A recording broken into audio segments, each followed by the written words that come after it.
শুকু গৌড়ের মাথায় টুবড়ি বাজি পুড়িয়ে ভয় দেখিয়ে তাকে বাড়িতে পাঠিয়ে দিয়েছিল বর্বররা। স্মরণ সভায় এসে শোকে বিফল শুকু গৌড়ের স্ত্রী কথা বললেন।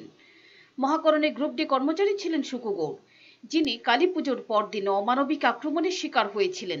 তার মৃত্যুতে শুধু পরিবার নয়, শোকাহত অনেকেই। আনন্দের নামে এমন জঘন্য ঘটনায় আঁতকে উঠেছেন অনেকেই। প্রয়াত সহকর্মীর মৃত্যুতে মর্মাহত ত্রিপুরা সরকারি গ্রুপ ডি কর্মচারী সমিতি। মঙ্গলবার সংগঠনের উদ্যোগে হয় স্মরণ সভা। এদিন সমিতির কেন্দ্রীয় ভবনে হয় স্মৃতিচারণা। উপস্থিত ছিলেন কর্মচারী নেতা অসীম পাল, সুভাষ সাহা, মৃতের স্ত্রী, ছেলে সহ অন্যান্যরা। শোকে বিভল শুকু গৌড়ের স্ত্রী সেই ঘটনা তুলে ধরেন। এখন উনার একটা অঘটন হয়েছে। দুর্গাপুজোর মাসে কালী পুজোর পরের দিন উনার মাথাতে বাজি ফুটিয়ে আক্রান্ত করেছেন বিজেপির পূজা মণ্ডপের, কালী পুজো মণ্ডপের কিছুজন সদস্য। উনাকে টাকা কিছু চাঁদা চেয়েছিল। চাঁদা উনাকে 3000 টাকা দেওয়া হয়েছে। 1 তারিখে যেতে যেতে রাস্তাতে ওনার হাত থেকে চাঁদা নিয়েছে, বাড়িতে যেতে পারেনি। পুজোতে মোমবাতি ধূপকাঠি অনেকগুলো দিয়েছে। তারপর পূজা আনন্দ করেছে সদস্যরা।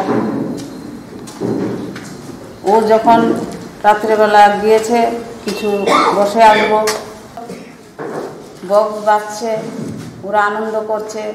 ও ওখানে গিয়ে বসেছিল। বসার পরে ওরা টুকরিবাজি ধরিয়ে বারবার ওর মাথার মধ্যে দিয়ে দিচ্ছে। ও না না না না করছে। তারপরেও শেষ পর্যন্ত একটা বাজি ধরিয়ে তার মাথাতে দিয়ে দিল। ওরা 2-3 জন ছিল।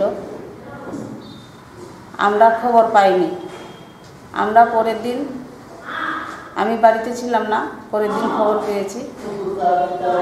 তখন ওরাকে আমি পরের দিন এসে বলেছি যে তোমরা এভাবে কি করেছো। ওরা বাজি জ্বালিয়ে ওকে বাড়িতে দিয়ে এসেছে। স্মৃতিচারণ করতে গিয়ে কর্মচারী নেতৃত্ব ঘটনার তীব্র নিন্দা জানিয়েছেন। এটা আলোর উৎসবের দিন, আলোর উৎসব, সবাই আলো জ্বালায় সারা দেশে। এই আলোর উৎসবে ত্রিপুরা রাজ্যে অন্ধকার চলছে, এই ঘটনা প্রমাণিত। একটা অন্ধকারের রাজ কায়েম করেছে 3 তারিখের পর। এটার জ্বলন্ত উদাহরণ সারা রাজ্যে ছড়িয়ে আছে। অসংখ্য উদাহরণ, ইতিমধ্যে অনেকে শহীদ হয়ে গেছে, অনেকের বাড়ি ঘর সম্পদ হারিয়েছেন। টিল টুডে আমাদের উত্তম দেবনাথ সাবডোমের। অভিযুক্তদের বিরুদ্ধে এখনো কোনো ব্যবস্থা না নেওয়ায় পুলিশের ভূমিকায় উঠছে নানান প্রশ্ন।